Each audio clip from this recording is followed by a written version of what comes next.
Now your hosts, Matt and Brandon. Thank you for listening to Amusement Park Road Trip, where we amuse ourselves on this trip through the roads of America. My name is Brandon, and I'm joined by Matt, of course. And this is our part 2 of Silver Dollar City. This episode, we are doing a deep dive on a couple of rides that we find interesting and fun, want to talk about. And if you didn't catch the last episode, you should go back and listen to it. That's where we do more of a overview of the park as a whole. But today we are talking about a couple of those rides and or attractions for today's deep dive. So let's turn the time over to the man of the hour, Matt. All right, we're going to start off with Grandfather's Mansion, which is one that I really wanted to do. It's a fun house, and Brandon and I are the type of people that when we go to amusement parks, we enjoy the rides, the big stuff, but we also appreciate the small stuff, the shops or the walk-through buildings, the historical buildings. Yeah, things, if you will. The in-between stuff. And that's what Grandfather's Mansion is. I'm curious how many people just walk right by it, don't even know it's there. It is the oldest building that is there, or oldest attraction that is there, that is still open. It opened in 1960. And we're going to kind of take a little walk through Grandfather's Mansion. Like I said, it's a fun house. So when you walk up to the door, there's a sign on the door, which made me laugh. It says there's a lot of odd things going on in Grandpa's mansion, which made me wonder why it's called Grandfather's Mansion. And then the sign said Grandpa's Mansion. And looking at the sign, it's a pretty narrow sign. So I'm guessing it was easier to put Grandpa instead of Grandfather. It's a long name. Also, before you enter the house, if you look up, there's a window and a curtain, and occasionally you will see Grandpa peeking out of the window. So that's kind of fun, or creepy if you catch it at the wrong time. I mean, it's a little creepy, just the premise of the ride. There's a lot of odd things going on in Grandpa's house. Yeah, it could be a spooky place or a wacky place, and it's more of a wacky place, but you never know what you're going to get. So in the foyer, when you walk in, there's this, it looks like a furnace or a wood burning stove, something old like that. And there's a spinning plate in there, and it has what looks like porcelain figures. I'm not sure what it is, but it's playing really loud, like music box style music. It's like the bells. I don't know how else to explain it. So it's really interesting and weird as you walk by. That's the entrance. And you go down this first hall, and I love the sign. It says stand erect and walk slow. Yeah, this is a creepy Grandpa's mansion. He's wanting you to stand erect. Yeah. I think the floor is like an A shape where your feet are on either side of the slope. So it's kind of weird to walk down the slope. So you walk down that hallway and you enter a room where everything is upside down, and Grandpa's rocking in his chair, but of course he's rocking upside down. He's on the roof or the ceiling of the room. And watching the video, this really started to like mess with my mind. And I can imagine being in there, it really would start messing with your mind. So very interesting. You get to see Grandpa rocking in his room. And then there's these doors that say, what is it? Do not look. And if you peek in there, there's 2 slots that for you to look, one for adults, one for kids. And you peek in there. And Brandon, what would you guess you would see? You want me to really guess or tell you what I know? What would you really guess? I don't know. You see, it reminds me of Home Alone. Oh, would it be Home Alone 1 or 2? Oh, yeah. Someone in taking a bath. Yeah. Somebody's taking a bath or a shower, and they're singing in there. Talking about, I wonder who could be. Yep. The craziest cat you'd ever see. Does Grandpa say anything like that? I don't think so, but they are singing. And I don't know if it's Grandpa, because it's in the same room where you see Grandpa rocking. So it doesn't make sense if it was Grandpa. Then you head down some stairs, and there's a sign that says John's room, knock before entering. I don't know if anything actually happens when you knock. I couldn't find any video of, Jacob, the carpetbagger, knocks, but nothing happens. So I don't know if that's supposed to be like that, but you go into a giant room with slanted floors and the crazy mirrors that make you look tall or fat or skinny. And there's nothing wrong with that, whether you're fat or skinny. Yeah, nothing wrong with that. It's just a statement about mirrors. There's a pool table, and it has these balls all set up that are still, they're not moving. And then this ball rolls in like down a ramp, and it does like this big loop and then goes into the corner pocket every single time. because of how the set table is set up on this slanted floor. So that's pretty cool. There's also a bed in there where you lay down, and above you it says, try to stand up or get up without using your hands. Good luck. So it's pretty tough to do, I can imagine, because you're laying down a slant. And the last thing in that room that's interesting, there's a hologram. So there's a safe, and if you look in there, you can see silver. And when you reach in, you can't Silver grab dollars, if you will. Yeah, silver dollars. Well, I was going to say, is it silver or gold? And then I thought, oh, it's probably silver. So you reach in, you can't grab it. A classic illusion, which I love. And then in that same room, there's also a spout that is hanging by wires, but there's water running out of it, which is really cool.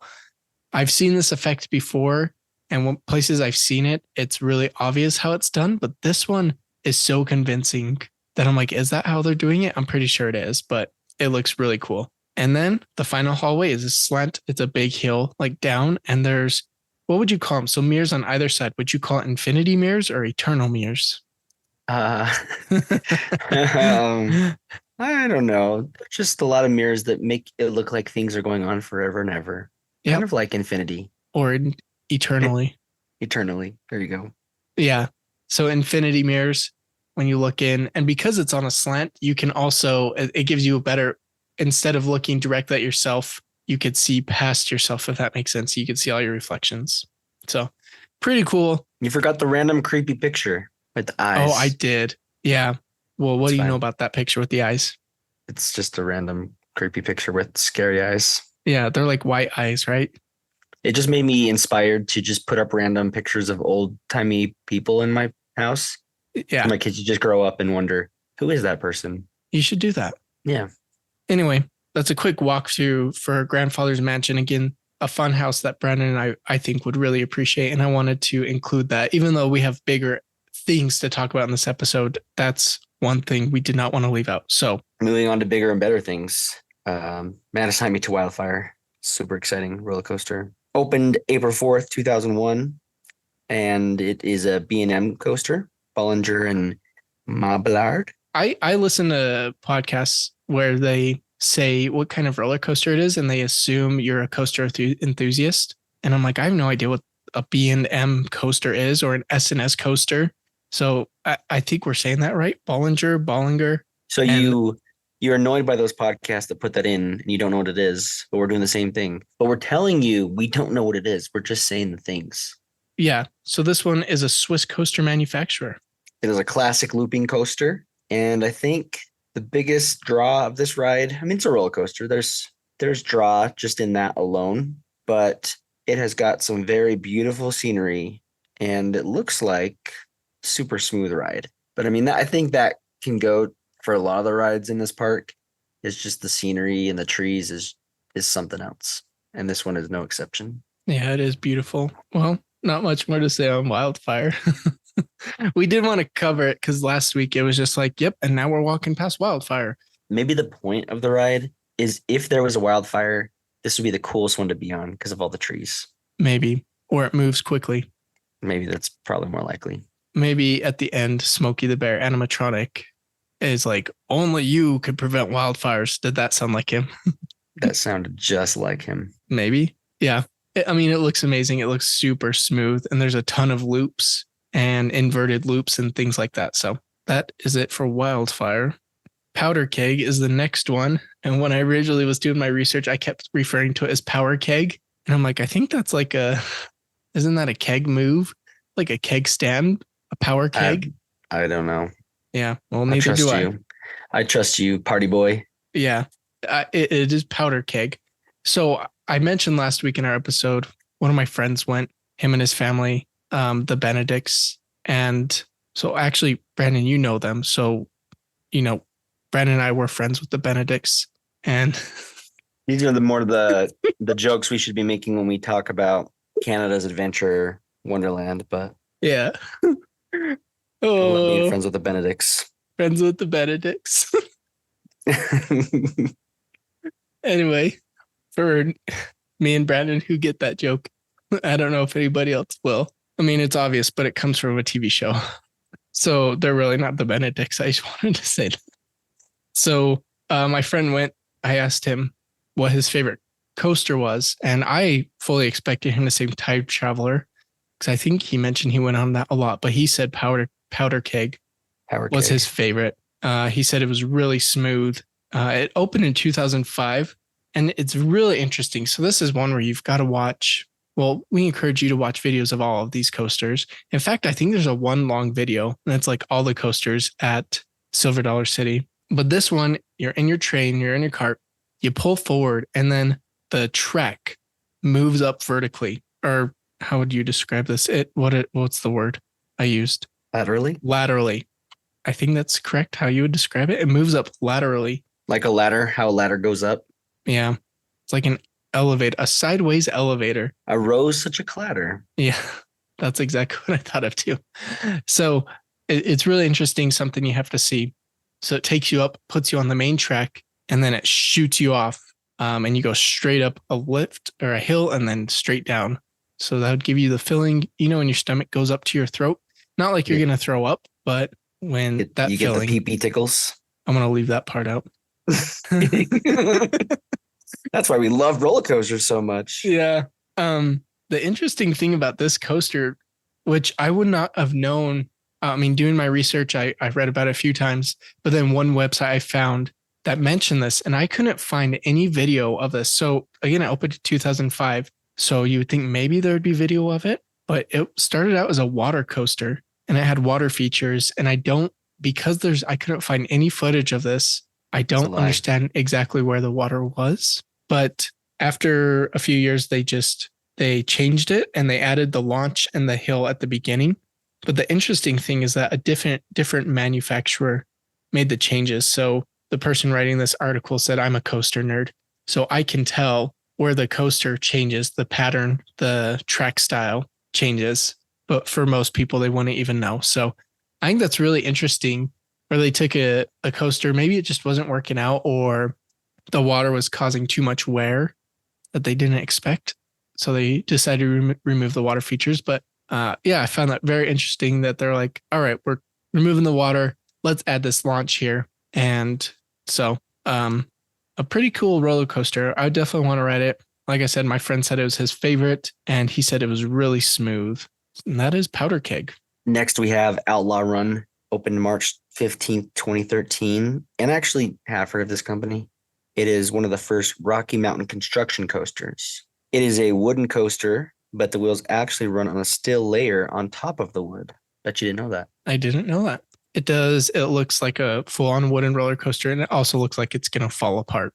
But I think that's the point of it. And your wheels are really on steel. I mean, you think of Outlaws, you imagine them riding a roller coaster that looks as if it's going to fall apart. Yeah, I would agree with that. But this one has a lot of cool, I don't know how I would describe it. A lot of cool turns. That sounds really boring on a coaster. Some really good turns. Look at all those cool turns. Just look at them. Yeah. I don't know how else to describe them, but really cool coaster. I don't think it does any loops or anything, but it looks like it's really fast. And again, you're in the Ozarks, you're going through the forest, which is awesome. Was that all for Outlaw Run? Yep. You gave me all the boring rides. That wasn't intentional, Brandon. I promise. Listen here. If you wanted to put this together like you were supposed to, you could have picked the best ones for yourself. You know what I really should do? I should ride this next roller coaster, travel back through time. Good segue. So next we have the Time Traveler, which is one of the newest rides there and a fan favorite, I think. It was a soft opening March 13th in 2018. It officially opened March 14th, 2018. So the beginning of a season, isn't that cool when rides open at the beginning of seasons? It's just unheard of. Instead of like, hey, we have 8 weeks left, but we still might open a roller coaster here. That's us complaining about our local park that promised. That we love. Yeah, we do. But they promised they'd be opening a roller coaster this year. And it is now September and it's closed for the season besides the weekends until the end of October. And they still haven't opened it. And they keep saying, just wait. And it's like the season's over. So Silver Dollar City was prepared with Time Traveler, but also relating to, so to give you an idea of Time Traveler, it's a roller coaster, but the carts spin they don't spin super fast. It's not like teacups spinning. It's more of slowly rotating, but it's based on like the weight. So it's not the same rotations every time you ride it. It's always different. And we actually have, again, going back to our local park, we have a similar ride, much smaller scale. So I think there's 2 carts that spin while you ride. It's called the Spider. And now you're really giving away what park we. Yeah, they'll figure it out. If they're amusement park fans, they should know already, you know? Yeah. Well, so yeah, the cart spins around.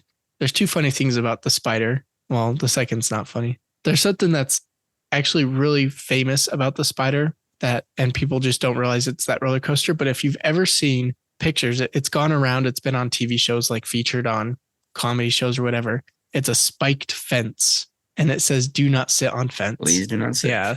So those pictures have like made the rounds of like, who would want to sit on that fence? So that's the Spider. And those carts spin, but there's only 2 carts. This train has 5 carts, I believe, and they're much larger. So it's a really cool ride. I, again, suggest you watch a video because you're at what is it called? You're at the loading station. You get on, and usually with roller coasters, you take off and you have time to either go up a hill or whatever. This one just takes off and drops right down 90 degrees, which is really cool. And then throughout the ride, it has 2 launches, I think. I'm pretty sure. It's kind of hard to tell, but I'm pretty sure there are 2 launches. And another thing to know about this ride, it was a Golden Ticket Award. It won a Golden Ticket Award for the second best ride to open in 2018. You were the second best. Yeah, I should have looked up what the first one was. I was going to ask you that, but I don't know. Before we move on, it is important to note Time Traveler does tell a story, which is pretty cool. I've seen from videos in the queue, there's a story to follow. So there's a clockmaker, Charles Henry, and his daughter, Emmeline, and they decide to make a time machine because they have this clockmaking business. And I believe at the end of the ride, Emmeline's like, "Dad, we did it." So you travel time through this roller coaster. And then when you get back and you're pulling into the station, this music, do, do, do, do, do, do, do, do, do, do. No, I'm just kidding. So it is cool. And also another thing, a small thing to appreciate is the sign. Have you seen the sign in front of the roller coaster, Brandon? Yes. It's like it's a good sign. Yeah, good sign. I don't know how else to say it. There's gears and clocks and stuff. It's pretty cool. Something you wouldn't want to miss. And that is it for Time Traveler. I think, and Brandon, you could tell me if you agree or not, we have saved the best for last. We have saved the best for last. So they've got this ride in Kittyland that, sorry, you're talking about a different ride. Let me get caught up. I was thinking, is it in Kittyland? I don't remember it being in Kittyland. No, the ride in question is Fire in the Hole, the very ride that has made me question myself if I wanted to venture to Silver Dollar City this season. I was even looking at flights, just thinking about it, because I really wanted to ride this ride before it closed. The original ride opened in 1972, and it's closing this year, but they are opening the new ride next year. But there's something about just the OG ride, you know? I'm sure the new ride will be great, but and they probably have reasons why they're closing it and opening a new one, but it's just not the same. It's just not going to be the same. I bet the first reason is that it was built it opened in 1972. That's probably reason number one. Yeah. But reason number two is it's in Kittyland, so it's not a good place for the ride. No, it's not really in Kittyland, but it does fit more with their whole fireman section that they have. It's right. a better place for it to go. Yeah. Which, I mean, some big time parks don't even follow that same convention of thinking. Like Disney. Anyway, Dollywood, which was a Silver Dollar City at one point, has a very similar ride called Blazing Fury. Tells the story of the town. It was built around Marble Cave, but eventually burned to the ground. It is rumored that a group of vigilantes called the Bald Knobbers burned the town down. Can I say something really quick? Say what you need to say. So the Bald Knobbers, the first time I read that, I thought it was the Bald Knockers. Bald Knockers? Bald Knockers. Okay. And I was like, that's an interesting name. Like you knock on someone's bald head? Yep, that's exactly where I was going with that. No, anyway. So I put in the notes bald knockers, and then I realized it's bald knobbers. Sorry to cut you off, Brendan. It's fine. I was just trying to tell a story, I guess. And then, so Red Flander is on a ladder going out of a burning hotel, and some lady yells to put his pants on. I love that. I think he's going to be in the new one too. Yeah, I was going to say, it's noted that that will be in the new ride as well. So if you go to the website, you can actually get the audio file of the lady yelling, Red Flander, get your pants, or she says something like that. And we're going to insert the audio right here. Red Flanders, you come back in here and put on your pants. Well, Sadie, I ain't got no pants no more. The dang ball knobber stole them. Stole them? What in the Sam Hill would they do with your pants? Well, I think they wanted the gold in the pockets. We're going to speculate why he's crawling out a window without his pants on. They were trying to get his gold, of course. Of course. And then eventually on the ride, you come head to head with a train and drop at the last second. The final drop accompanied by fire in the hole. So, yeah, this ride is right up my alley. It has the intensity of a roller coaster and the intrigue and uniqueness of a dark ride. So, in my opinion, every ride should be like this ride. Well, if every ride was like this ride, then this ride wouldn't be special. Well, that's my stance, and I'm sticking to it. Good. Stick to it. Yeah, we do love a good dark ride. And as you're riding through, you can see the bald knobbers causing this mayhem, which is starting this fire, and it burns the ground to the town. It burns the town to the ground. It burns the ground to the down. So there's actually truth behind this story, but because it's been told so many times, it's kind of hard to differentiate between legend and the truth. But there was a town that was built around Marble Cave at the time, and was eventually burned down. So it's a true story. Ish. And actually, if you go to their website right now, Silver Dollar City, they have a bunch of cool stuff on the coaster. First, it's saying like, this is the last year we're running the coaster, and look back at the history of it. There's files you can download. You can download screensavers for your phone, your computer, your iPad. They have all these different sizes, and then they have audio files, MP3 and MP4 of the music that plays on the ride, and of course, Red Flander trying to climb out the window without his pants on. I take that back. Yeah, he has long johns on, but he does not have his pants. So really cool. Just not a bare bottom sticking out. Can you imagine? There is some things that they have changed at looking at it. There used to be a person hanging, and they felt that was probably not appropriate. So that person, they took off the rope, and he's now shooting a cannon towards you, which that cannon came from a production that Silver Dollar City put on. So it's kind of a cool fact. There is also another part that they removed where it looked like the track was broken, but they removed that part, and I think you just bypass it. You don't even go that way anymore. So, but I am really interested to see what next year is going to be like. I think it's going to be hyped by a lot of coaster enthusiasts, because Silver Dollar City, even though it's in Missouri and you don't always hear of it, it is pretty big among coaster fans because of their amazing coasters like Time Traveler and the ones we've already named. So the good news is we are an up and coming, or not as much coaster enthusiasts, but we are an up and coming podcast. And so by this point,